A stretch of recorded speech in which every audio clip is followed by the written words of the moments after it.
The man known to history as Emperor Hirohito was born on the 29th of April 1901 in the Aoyama Palace in the Japanese capital of Tokyo. His father was the Crown Prince of the Empire of Japan, Yoshihito, at that time still a young man of 21 years of age.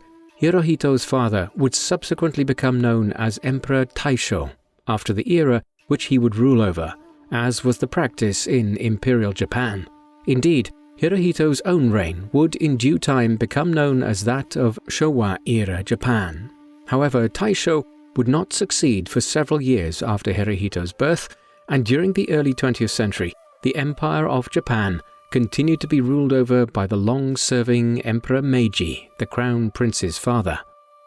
Hirohito's mother was the Crown Princess Sadako, a 17-year-old who was a prominent member of the Japanese aristocracy from within the powerful Fujiwara clan.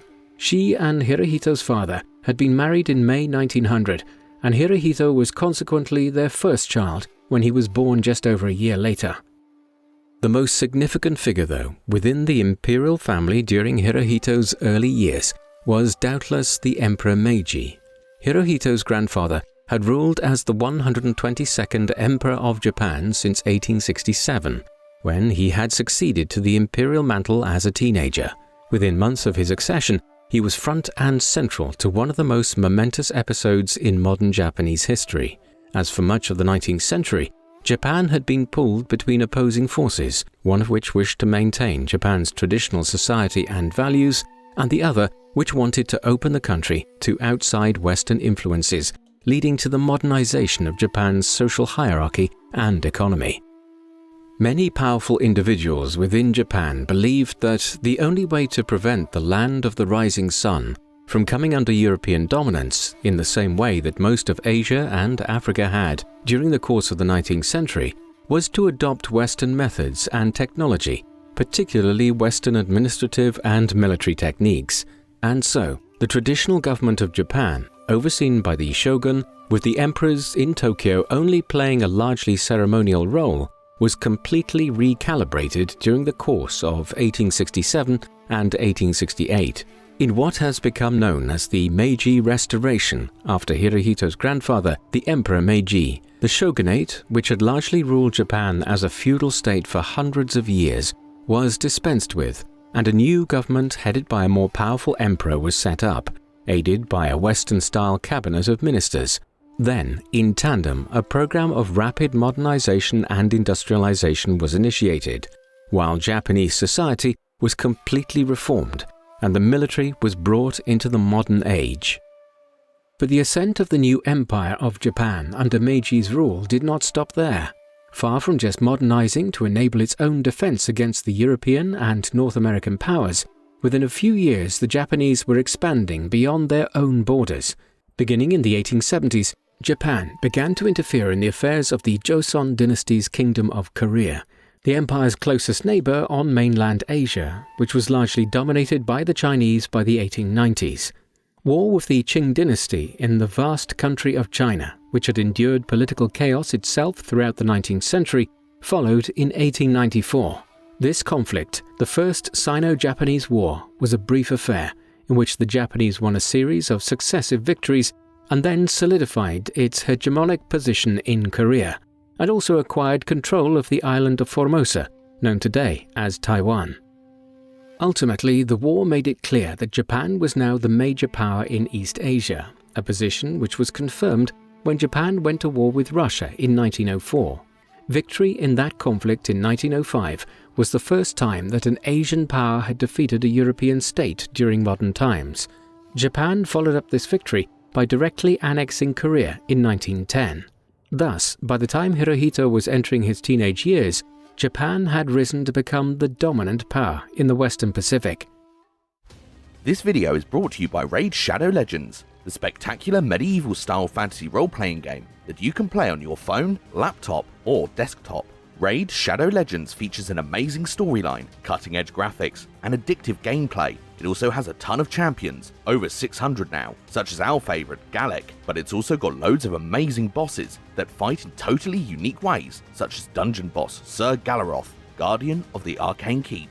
He's a potion keep boss who protects arcane knowledge for only the worthy. Keep your buffs, but watch out for the boss's left minion, which will strip all your team's buffs every time it gets a turn. So, take it out first, but remember, bring a balanced team and buff your way to victory. This month, Raid has an amazing Halloween lineup, as well as some big rewards. There are tournaments against other players and special fragment events to get some brand new legendary champions. Raid's bigger and better than ever, and there are some giant updates coming very soon, so there's really never been a better time to get started. If you want to get a head start in Raid, all you have to do is hit the link in the description or scan the QR code, and you'll get an epic hero, Chonaru, who is amazing in the Doom Tower, 200k silver, 1 XP boost, 1 energy refill, and 1 ancient shard, so you can summon an awesome champion as soon as you get in game. Raid Shadow Legends and the people profiles, bringing fantasy and history to life. Like so many other infants and children of noble birth in both Asia and Europe during pre-modern times, Hirohito's youth was spent largely separated from his parents. When he was still just an infant, he was placed in the household of the Count Kawamura Sumiyoshi, an admiral in the Japanese Imperial Navy, whose wife was a close relative of the very famous Saigo Takamori, known in popular culture as the last samurai of the ancient Japanese order. When the Count died just a few short years later, Hirohito was returned to the imperial court. This marked the beginning of a largely nomadic lifestyle for Hirohito, which would see the future emperor move to many different households during his youth. However, when he was just 11 years old, things took an important turn, as on the 30th of July that year, his grandfather, the long-ruling Emperor Meiji, whose reign saw the rapid and entirely remarkable modernization of Japan, died. Hirohito's father, Taisho, now succeeded as the 123rd Emperor of Japan, while Hirohito began to acquire the many trappings and titles of heir designate to the imperial title, and the appropriate court for a Japanese crown prince and heir designate of the imperial magnate was constructed around him. Taisho's reign was relatively brief by comparison with that of his father, but very consequential all the same, and it was only shortly after its commencement that the First World War broke out. Japan had been allied with Britain since 1902, and as a result, it was drawn into the war on the side of the Triple Entente of Britain, France and Russia against the opposing Central Powers of Germany, Austria-Hungary and the Ottoman Empire of Turkey. Given Japan's geographical remoteness from the central theatres of operation in Europe, the role of Taisho's empire in the conflict was admittedly limited, but Germany had acquired some colonies in the South Pacific during the 19th century, and Japan played a role in combating the Central Powers here. But more broadly and significantly, in the long run, the war provided an opportunity for the Japanese Navy to play a more significant role within the empire, while the political emergencies created by the global conflict allowed Japan to increase its influence in China, which continued to be racked by political conflict that had first erupted during the 19th century, as the British and other powers sought to intervene there, particularly in the rich ports of the east of the country, where political interventionism had worsened in the course of the early 20th century. The First World War, however, could only temporarily distract from the problems inherent in Taisho's reign. The new emperor, who had come to power after the long and highly successful reign of his father, the Emperor Meiji, was at best a highly eccentric character, and at worst an unstable individual, suffering from a variety of mental illnesses.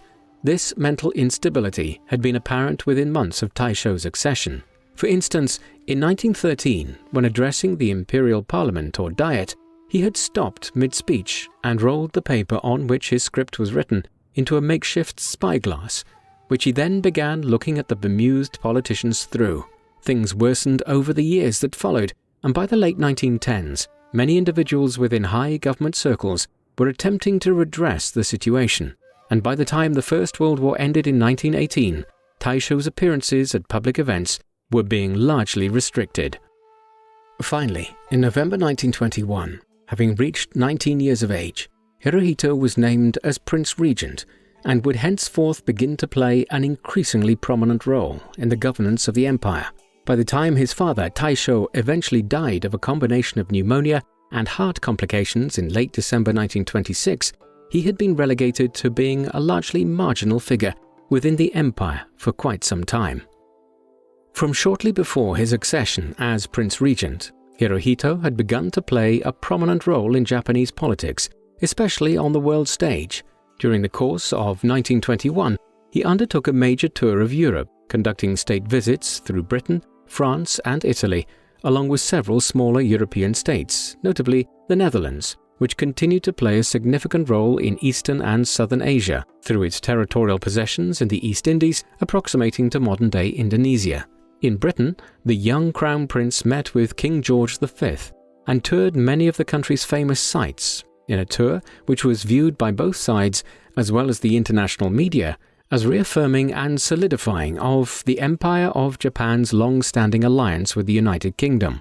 However, the Anglo-Japanese alliance would be superseded later that year by the Four-Power Treaty, whereby Japan, the United States, Britain and France agreed to maintain the status quo in the Pacific, a move which provided a break on further Japanese expansion in East Asia, but which also prevented any further incursions by the Western powers into China and other Pacific districts.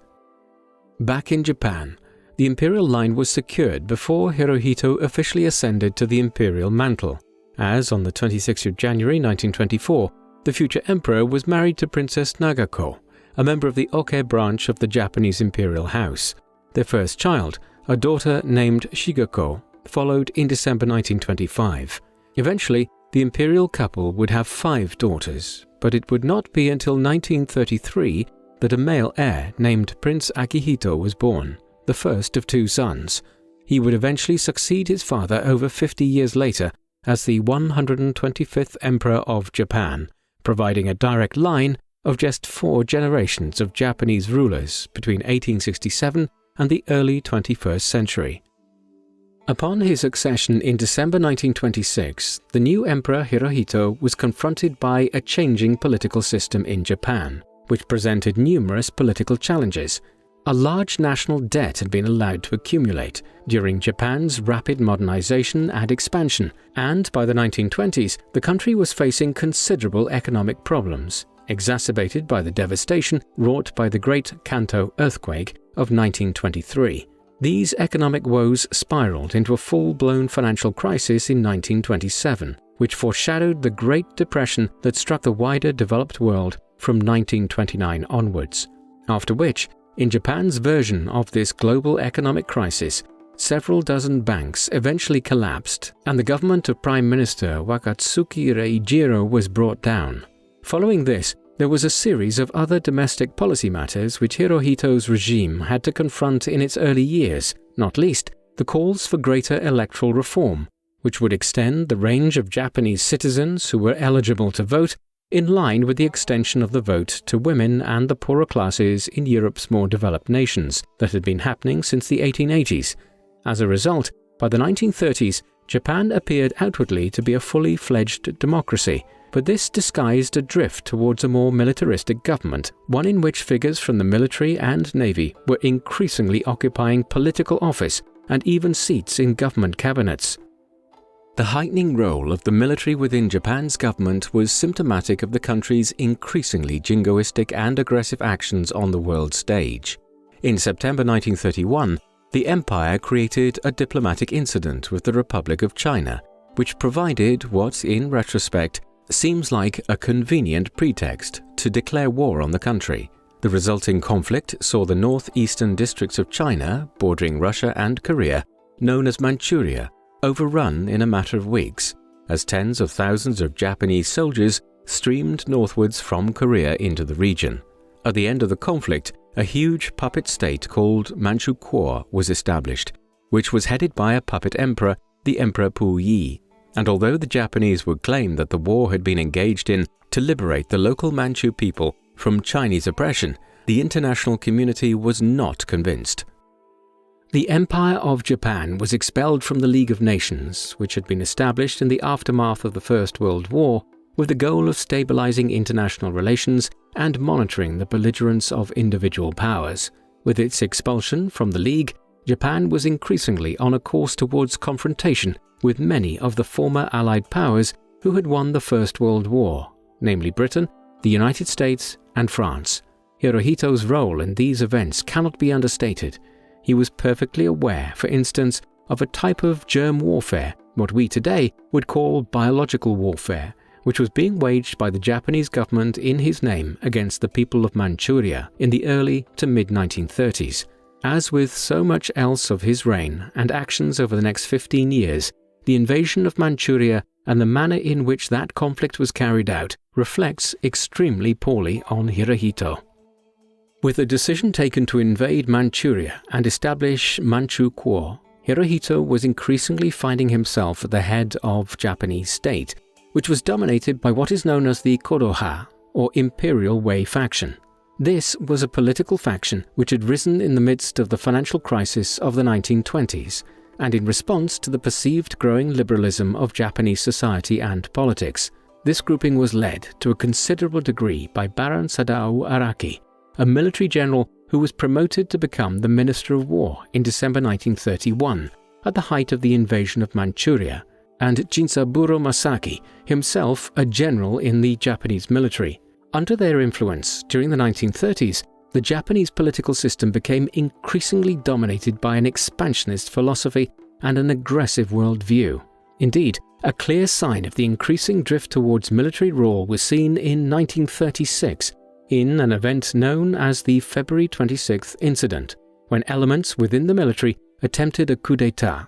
Hirohito himself was front and central to efforts to suppress it, at one point even presenting an offer to the administration in Tokyo that he would personally lead a division to subdue the rebels, although this was unnecessary and the insurrection was eventually brought to an end 3 days later without his intervention. The mid-1930s also saw a surprising coup for Hirohito's Japan in terms of international diplomacy. In 1936, in a surprise move by the International Olympic Committee, the organizing body of the Olympic Games, Tokyo was selected as the proposed site of the 1940 Olympics, beating competing bids by Barcelona and Rome amongst others. This success for the Japanese capital was to be the first time that the Olympics would be held in a non-Western city, or one beyond the United States or Western and Central Europe. This was a major diplomatic coup for the Empire of Japan, with the Meiji Jingu Gaian Stadium in Tokyo, named in honor of Hirohito's grandfather, planned as the centerpiece. Yet the Olympic Games would never be held in Tokyo in 1940, not because of the outbreak of the Second World War, but because the International Olympic Committee decided to switch the venue to Helsinki as early as 1938. The reason was Japan's invasion of China the previous year, the major event in Japanese terms in the lead-up to the Second World War, a topic to which we now turn. The most significant act of political and military expansion engaged in by the Empire of Japan came in 1937, when Hirohito's Japan took advantage of the chaos prevailing in China as a result of the civil war between the nationalists and communists to intervene in the country itself. As had been the case in Manchuria half a decade earlier, a vague pretext of aggression against Japanese interests was used as an excuse for a wholly disproportionately aggressive attack. This was what has become known as the Marco Polo Bridge Incident on the 7th of July 1937, during which a small exchange of fire between Japanese forces and Chinese nationalist forces near Peking was used as an excuse for a broader war by Hirohito's government. Within weeks, tens and then hundreds of thousands of Japanese troops, along with their allies from Manchu Kuo and Korea, were streaming over the border into China, where they would fight on two fronts, primarily against the Chinese nationalists, but also the communists. The war which followed was fought with brutal efficiency by the Japanese, and by the end of 1937, just months later, many of the most important cities and districts, primarily those in the east of the country such as Beijing, Shanghai and Nanjing, had all been captured and brought under the control of Hirohito's Japan. Thereafter, the war would descend into a more sustained affair, as the nationalists and communists established their respective power bases further inland, and the Japanese were unwilling to commit the necessary resources to conquer these parts of China, which were, by their nature, less strategically valuable for the naval empire Japan had developed into. and also less economically significant for Japan and its wider war effort. The early stages of the Second Sino-Japanese War also witnessed one of the most notorious atrocities. In mid-December, Imperial troops captured the city of Nanjing, which had been established as the administrative capital of the Republic of China some years earlier. What followed was a 6-week grotesque demonstration of Japanese violence, during which both disarmed Chinese combatants and non-combatants of all ages and hues were murdered by the Japanese occupiers. What is now variously remembered as the Nanjing massacre or the Rape of Nanjing eventually led to as many as 300,000 Chinese being murdered. The exact death toll is disputed, but by any estimate, what occurred over these 6 weeks was the murder of thousands of Chinese civilians every day for roughly 40 days in a row. The Nanjing massacre was just one of a series of bloody atrocities committed by the Japanese military over the next 8 years. Moreover, as the man who served as Emperor of Japan throughout this entire period, it is impossible to dissociate Hirohito from these actions. While much of this behavior could be attributed to rogue elements within the Japanese military, and while much of the orchestrated brutality of the Japanese armed forces was directed by the military and naval commanders, there can be no denying that Hirohito is entirely tarnished through these events. And as a number of studies have argued, it was Hirohito who placed an emphasis on designating the conflict with China in the late 1930s as an incident rather than as a war, a designation which was used to argue that the standards of international law around torture of prisoners of war and atrocities against civilians did not apply in the same way as they would during a more traditional conflict. A number of Japanese historians have also noted that Hirohito specifically authorized the use of chemical weapons such as toxic gas, which had been banned by the League of Nations following the widespread use of these barbaric weapons during the First World War. All of these actions reflect enormously poorly on Hirohito's subsequent reputation. In many ways, the Second Sino-Japanese War was the ostensible starting point of the Second World War in Asia, although it did break over 2 years before the actual outbreak of the more calamitous conflict in Europe. The carnage would last in China until the full cessation of hostilities in the Pacific Theater in 1945. Ultimately, Hirohito's actions in between the outbreak of the war in China in 1937 and Japan's eventual formal entry into the conflict in 1940 are, as with so many of his actions in the course of the subsequent conflict, somewhat inscrutable. The emperor was considered a deity of sorts in Imperial Japan, one who largely lived his life behind closed doors and out of the public eye. While there is no doubting that he played a significant role in the governance of Japan, his role in the day-to-day formulation of policy is somewhat difficult to determine, owing to the lack of his signing of records and other written material on a day-to-day basis. This aside, Hirohito had an ultimate veto on the policies which were put before him, and there is no doubting his culpability to a great extent in the events of the late 1930s and the early 1940s. As he himself admitted 30 years after the war, he was capable of interfering in policy to impact on it, as he had done on several occasions, but ultimately he did not rule Japan as an all-powerful head of state. This peculiar mix of responsibility and disassociation in Hirohito's position as emperor must always be borne in mind when appraising his responsibility for Japan's actions during the war. While Japan's belligerence in Eastern Asia had been growing since the invasion of Manchuria in 1931, the empire did not immediately enter the Second World War. The conflict had started in Europe in September 1939, when Nazi Germany invaded Poland, provoking a declaration of war on it by Britain and France, while Fascist Italy soon joined the endeavour in tandem with its German ally. And from the perspective of Emperor Hirohito and the Japanese Empire which he headed, the invasion of the Low Countries nations of Belgium and the Netherlands in the early summer of 1940 was also significant, as the Dutch controlled vast stretches of southern Asia in the East Indies. The rapid conquest of France by Germany that same summer of 1940 saw Japan drift closer to the Axis powers of Germany and Italy, with the signing of the Tripartite Agreement in September 1940.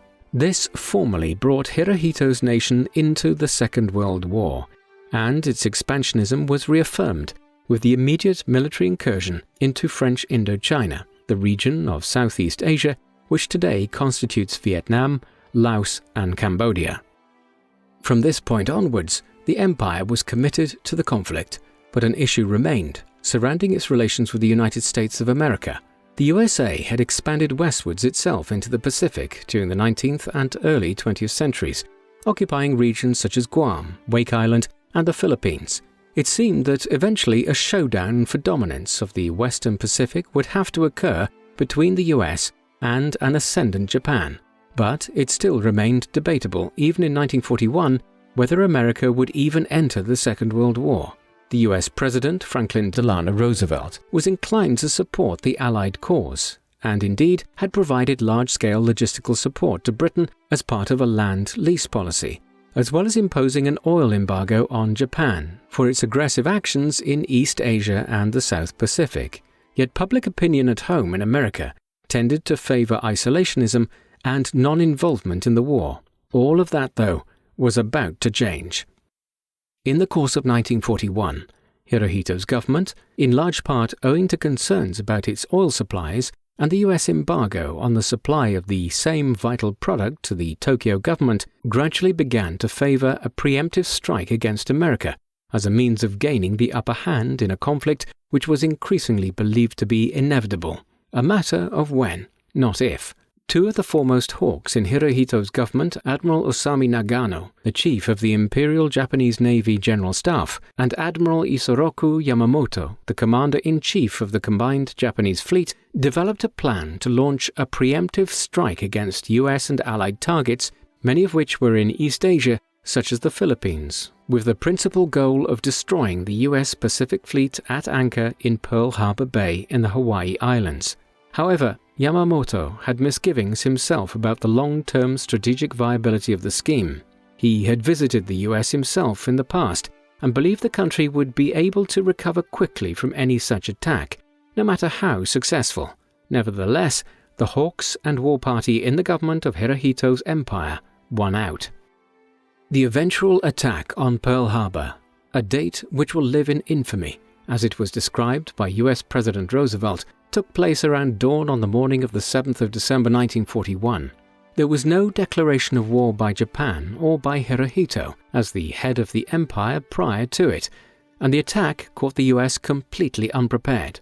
Over 350 Japanese aircraft, both fighter planes and bombers, borne on 6 aircraft carriers, engaged in a surprise attack on the US Pacific Fleet at anchor in Pearl Harbor in Honolulu, in what was then the territory of Hawaii, aided by several battleships and cruisers, and most especially submarines, which could facilitate the stealthy nature of the operation. By the time the attack ended several hours later, 8 US battleships had been sunk, along with over 36 cruisers and destroyer-class ships, 4 submarines, and scores of smaller vessels. In total, approximately 188 US ships of varying sizes were sunk, with over 2,400 Americans, both civilians and servicemen and women, killed, while over 1,000 more were wounded. By way of contrast, just 64 Japanese servicemen were killed, along with the loss of 29 aircraft and a few submarines. Whatever the immorality of it, the attack on Pearl Harbor was an overwhelming victory for the Empire of Japan from a strategic perspective, one which immediately drew the United States into the Second World War and opened the Pacific theater into one of a contest between the Allies and the Axis powers.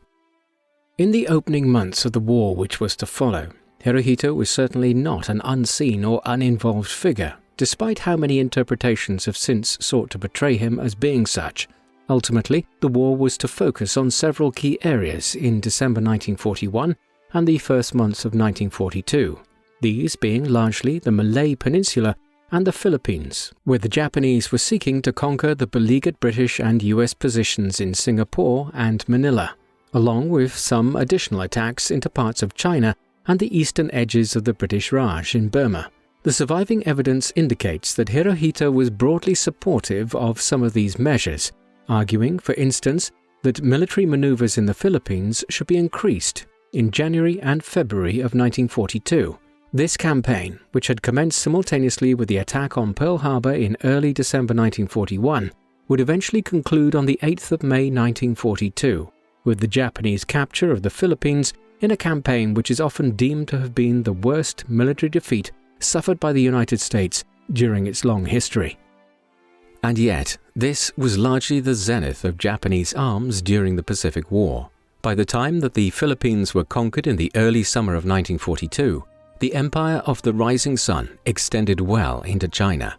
It had conquered all of Southeast Asia and was threatening eastern India, as well as occupying most of the East Indies, and was even able to bomb northern Australia, Britain's Commonwealth ally.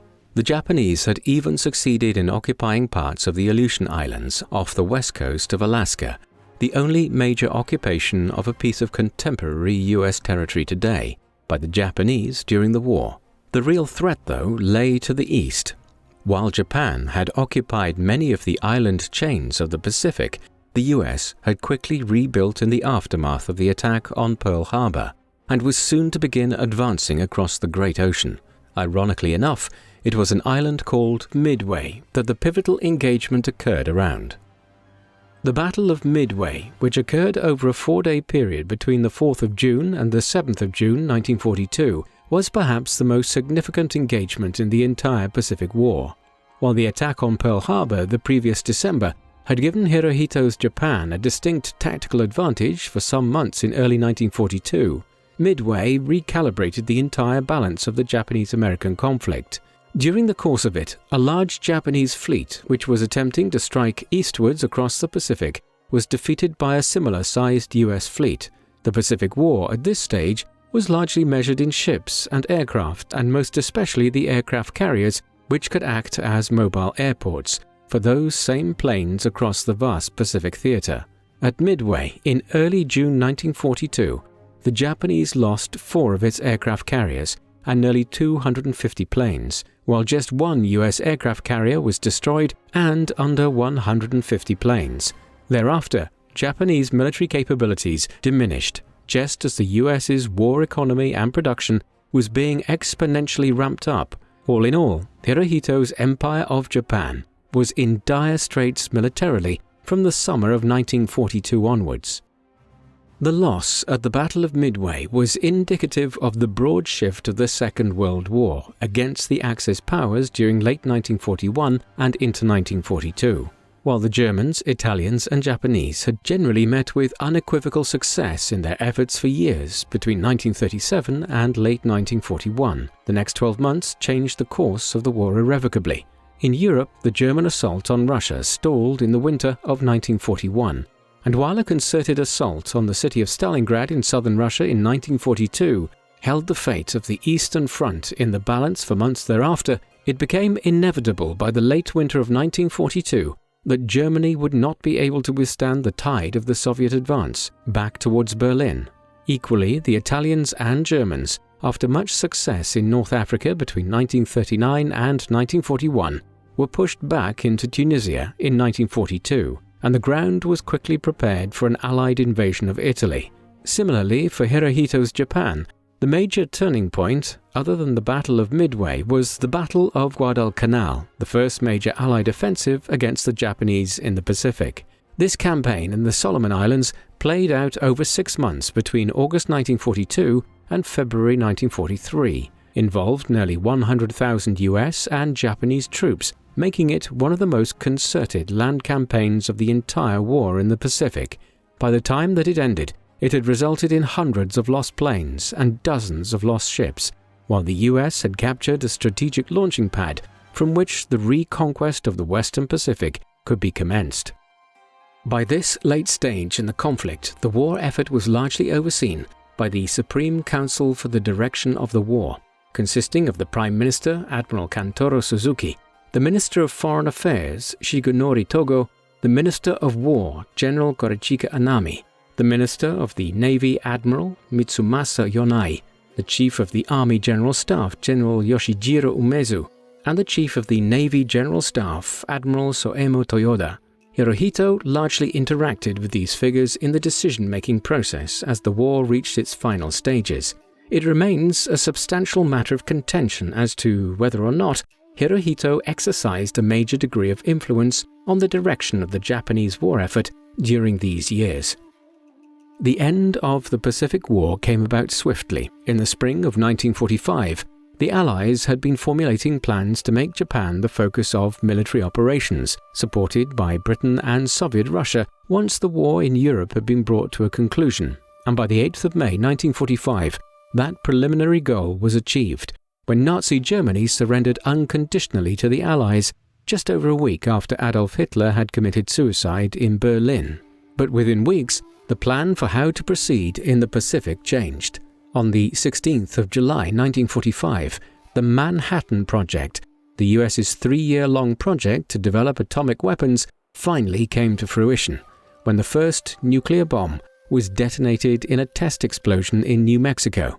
On seeing the mushroom cloud created by it, one of the bomb's central developers, the theoretical physicist Robert Oppenheimer, declared, "Now I am become death, the destroyer of worlds," a reference to the ancient Hindu text, the Bhagavad Gita, a passage which would soon have an eerie implication for the Japan of Emperor Hirohito.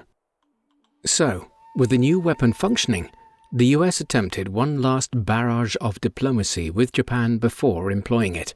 On the 26th of July, 10 days after the test launch in New Mexico, an ultimatum was issued by the Allies from Potsdam in Europe, which called for Japan's surrender, or else the prompt and immediate destruction of the country would ensue. The morality or lack thereof of the Allies' conduct in dropping nuclear weapons on the cities of Hiroshima and Nagasaki on the 6th and 9th of August 1945, when that surrender was not received, has long been debated. On the one hand, there are the 130,000 to 250,000 people killed, most of them civilians, but on the other hand, it is generally believed that countless more, perhaps several million Allied and Japanese casualties would have resulted had a bitter and protracted invasion of Japan been necessary without the use of the bombs. And yet, there is also considerable evidence to suggest that the Japanese government was considering surrender had the US simply waited longer. Hirohito was central to these deliberations and had informed the government ministers on the 22nd of July to begin considering the terms of surrender. These deliberations moved slowly though, and were still being fitfully considered when the second bomb was dropped on the 9th of August. 6 days later, it was the Emperor who directly intervened and ordered the formal surrender of his nation to the United States. Hirohito was front and center to events within Japan in response to the nuclear strikes on Hiroshima and Nagasaki. On the 15th of August, in a radio broadcast to the Japanese people, which became known as the Dual Voice broadcast, he made a sober and somewhat strange statement, given the gravity of what had occurred, stating that the war situation has developed not necessarily to Japan's advantage. He then noted that a new and most cruel bomb had been employed by the US, and that if the empire continued to resist, it would bring about an ultimate collapse and obliteration of the Japanese nation. As a consequence, and despite an attempted military coup initiated to prevent the surrender the night before the Dual Voice broadcast was released, the Empire of Japan surrendered to the United States on the 15th of August 1945, 3 years and 9 months after the attack on Pearl Harbor. 6 weeks later, on the 27th of September, Hirohito met with General Douglas MacArthur, the commander of the US forces in the Pacific Theater, formalizing the US occupation of Japan, which would last for 6 years. The peace terms afforded Japan, which Hirohito was central to signing off in the wake of its total defeat in the war, were markedly lenient in many respects. A military occupation of the island nation was commenced on the 28th of August 1945 by the US. This would last for 7 years, as the US sought to drastically limit any possible re-emergence of Japanese power and de-radicalize the country. Eventually, the full terms were worked out and enshrined in the Treaty of San Francisco, signed in 1951, which came into effect in 1952. The large time gap between the end of the war and the eventual conclusion of the treaty was due to delays in resolving the conflicts in Korea and China, which had become major theaters of the early Cold War between communist Soviet Russia and the capitalist United States. The San Francisco Peace Accords effectively provided for the complete undermining of Japan's ability to henceforth become a major power in the Pacific, but nevertheless did not impose punitive economic and social terms, such as had been placed on Germany by Britain and France at the end of the First World War. Thus, Japan was forced to abandon any imperial aspirations which it held, but its future was left open to ambitious expansion. Conversely, the US would henceforth act as the hegemonic power in the region, mediating between nations such as South Korea, Japan, Taiwan, and the Philippines. In recognition of this changed state of affairs, the Japanese state had already been reformed considerably internally in the months after the end of the war. A new constitution was, for instance, adopted in 1946 and came into effect in 1947, one which was based on the earlier constitution of Meiji-era Japan, but which was heavily altered to remove an emphasis on the imperial dimension of the state. This was highly significant for Hirohito's position within Japan, as although he would remain as emperor, as his successors have down to the present day, he was not to occupy the same position as previous emperors had, and indeed as he himself had until 1945. The Japanese emperor was no longer to be considered an almost celestial figure, but was now to be deemed a traditional head of state, in the same manner in which Europe's absolutist monarchs of the 17th and 18th centuries had largely given way to constitutional monarchs in the 19th and 20th centuries, whose roles were largely ceremonial. Indeed, from 1979, the year that the Emperor of the Central African Republic of the Shah of Iran were both overthrown, Hirohito was technically the last emperor of any world state.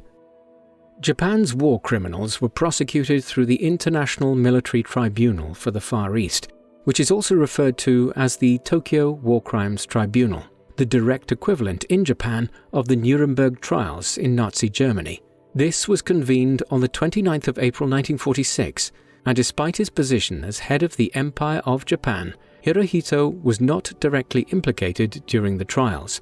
Instead, 28 of Japan's leading military and political figures were prosecuted by the Allies on charges of having both fomented the war in the Pacific and of having overseen the conducting of multiple war crimes. While many of the charges were dismissed, others stood up during trial, and several of the accused, including members of the Supreme Council, were given life sentences by the time the tribunal concluded its affairs in 1948. Exactly what guilt Hirohito bears for Japan's war crimes is still a matter of major contention, while there is little doubting his role in the war effort and his active support for it at certain stages along the way, not least his enthusiasm for the cause in the early months of 1942, when the cause of Japan and the Axis powers in general were buoyant. However, the Emperor Hirohito was not the overall commander of Japan's government, and to condemn him unequivocally for the actions taken by a largely military government is perhaps unfair.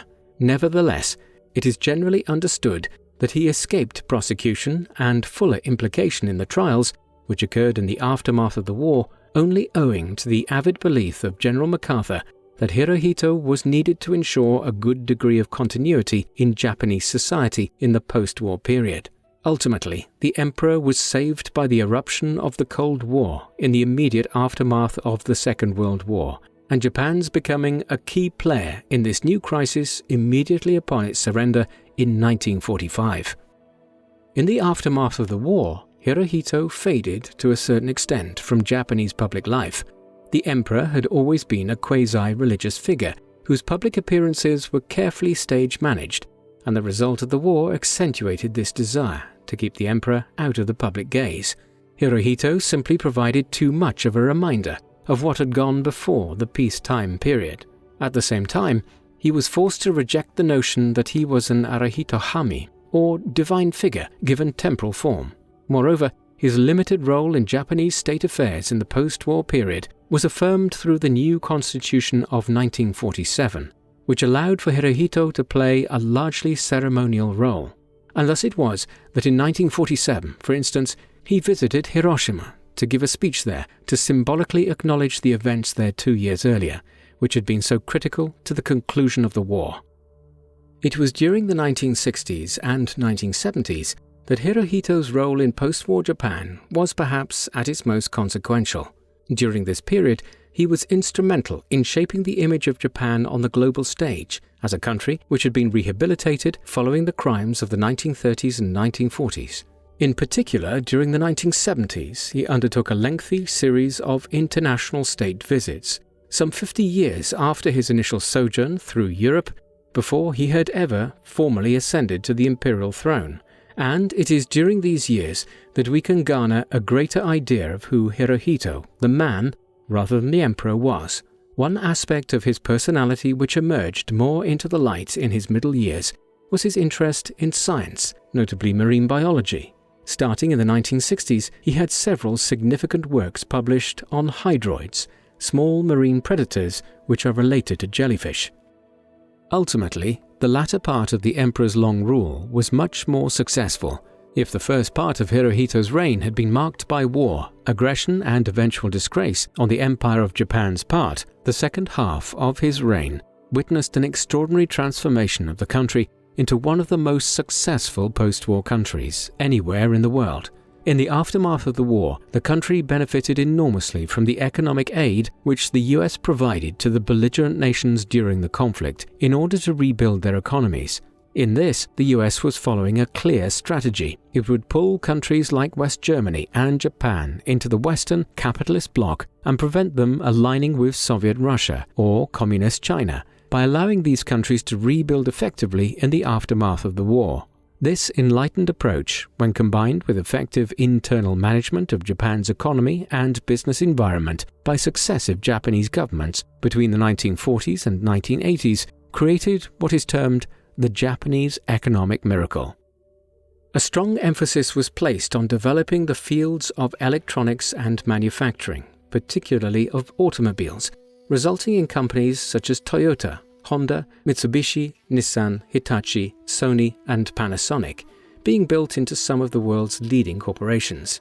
Growth was particularly rapid during the 1960s and 1970s. For instance, in a period of just 5 years between 1965 and 1970, Japan doubled its productive industrial capital, a feat which had never before been achieved by an industrialized nation. As a consequence of all this, by the time Hirohito's reign ended in 1989, Japan had risen to become the second largest economy in the world, surpassing countries such as Britain, France, and Italy. The Emperor Hirohito, a man who had ruled Japan in various guises for over 60 years, died at 6:33 a.m. on the morning of the 7th of January 1989. He was 87 years of age at that time and had been suffering from various ailments for several years, not least a problem with his pancreas, which had required surgery in 1987, though the official cause of his death was intestinal cancer. His illness had been kept secret throughout his later years, but it was hardly surprising to the Japanese public in a man so old, and therefore it was not an entirely unforeseen occurrence. His death brought to an end the long Showa era of Japanese imperial history, which had commenced 62 years earlier and had covered such a vast and tumultuous period of Japanese history.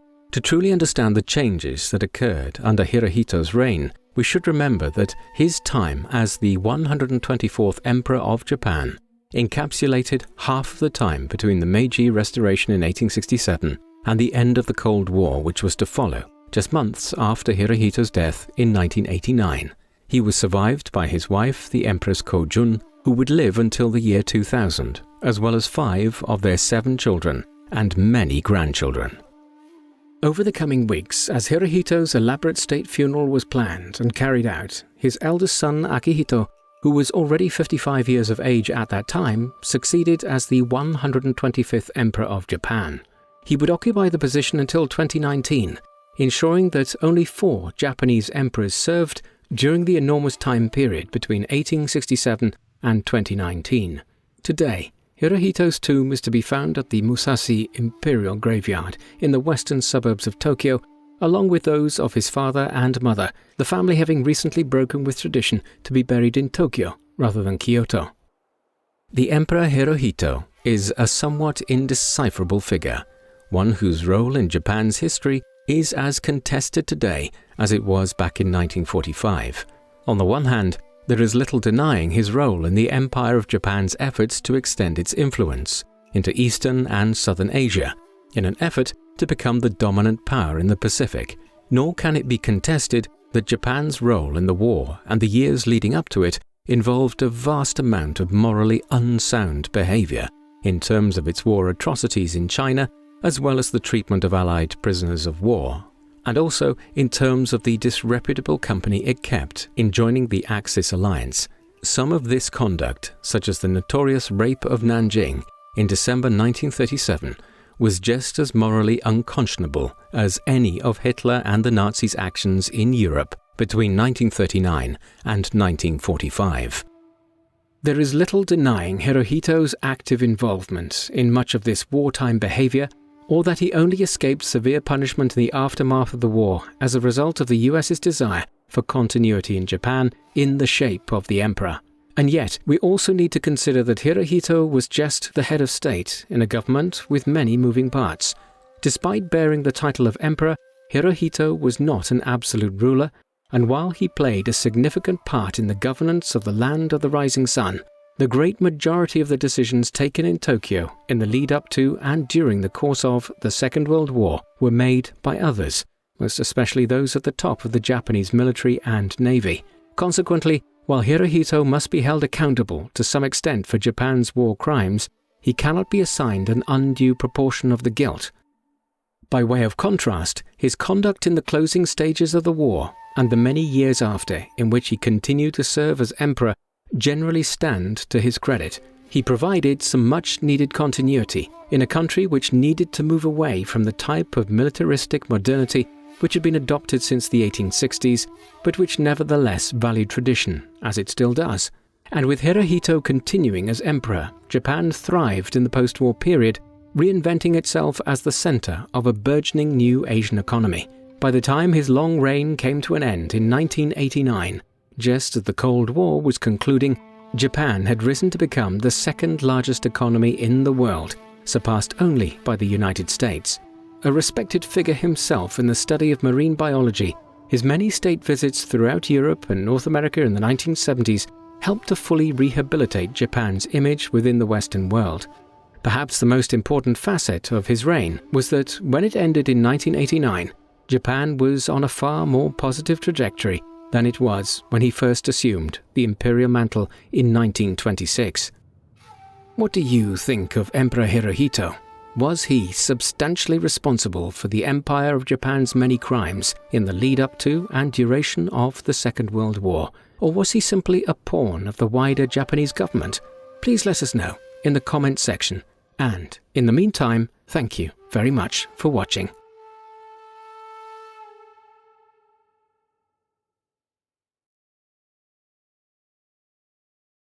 Hello guys, thank you so much for watching this video. If you enjoy our work and would like to support the channel, please visit our revamped Patreon and Buy Me a Coffee membership pages, which contain rewards, such as early access to our content, merchandise discounts, and audio versions of our videos, along with much more that we give to our valued supporters. If you have not yet signed up to help our cause, we'd like to ask you to please consider doing so, as we need to secure the channel by safeguarding it from possible demonetization, and also invest in better equipment, software, and more people to help us improve our videos going forward. In short, without your contributions, these videos would not be possible. So if you would like to ensure this channel never has to shut down due to demonetization, please spare whatever you can per month and become People Profiles patrons. Thanks for listening.